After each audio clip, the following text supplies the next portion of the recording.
Okay, so what I've just done is I've just changed the rear caliper over from the original unit.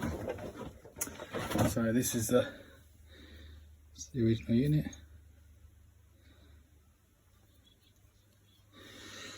So reporting that the brake's not quite doing its job. It's not giving the right feel to the rider. So what I'm now doing, I've just cleaned the brake line. I've taken off the master cylinder, two fixings out the top. As you see there, there's a little cup. What I'm now going to do is I'm going to crack it off here. This is my preferred way of back bleeding. So I've got the syringe full of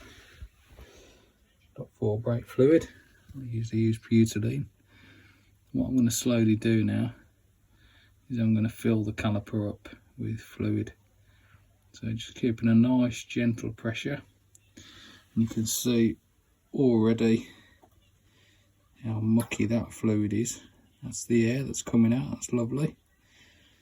So what I'm going to do in a second, when I put the camera down, is I'm going to suck that out, chuck that away, and I'm going to continue to back feed the caliper to flush all that rest of that air out and change that fluid over. Okay, so it took a little bit longer than expected. I think probably because of the position of the outlet. I'm just going to grab the old caliper again, and what you can see here, the difference in design with the original KTM one. The bleed nipple position is right at the top of the chamber. Interesting enough, you can see the difference, I think, in the size of the piston and how far back the chamber actually goes in this. Where there's a cross drilling that comes right the way across, must do, because there's a blank at the end of here. A bit different to fit. You have to actually take the pins out in order to fit the main two fixings back into the caliper carrier, and then bolt it back down. It's not a very conventional fitting either, that one. It's got two rubber O-rings. I've not seen that before. Normally used to two copper washers, but it seems to be doing the job.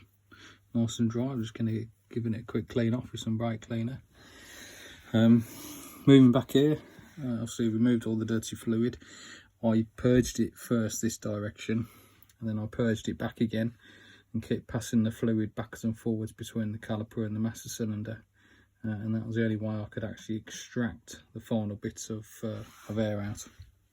What I've done is lubed up the pivot pin down here, and also the other fitting at the bottom here, the spherical joint, and just round by where the spring goes. You can hear now it's nice and quiet in its application.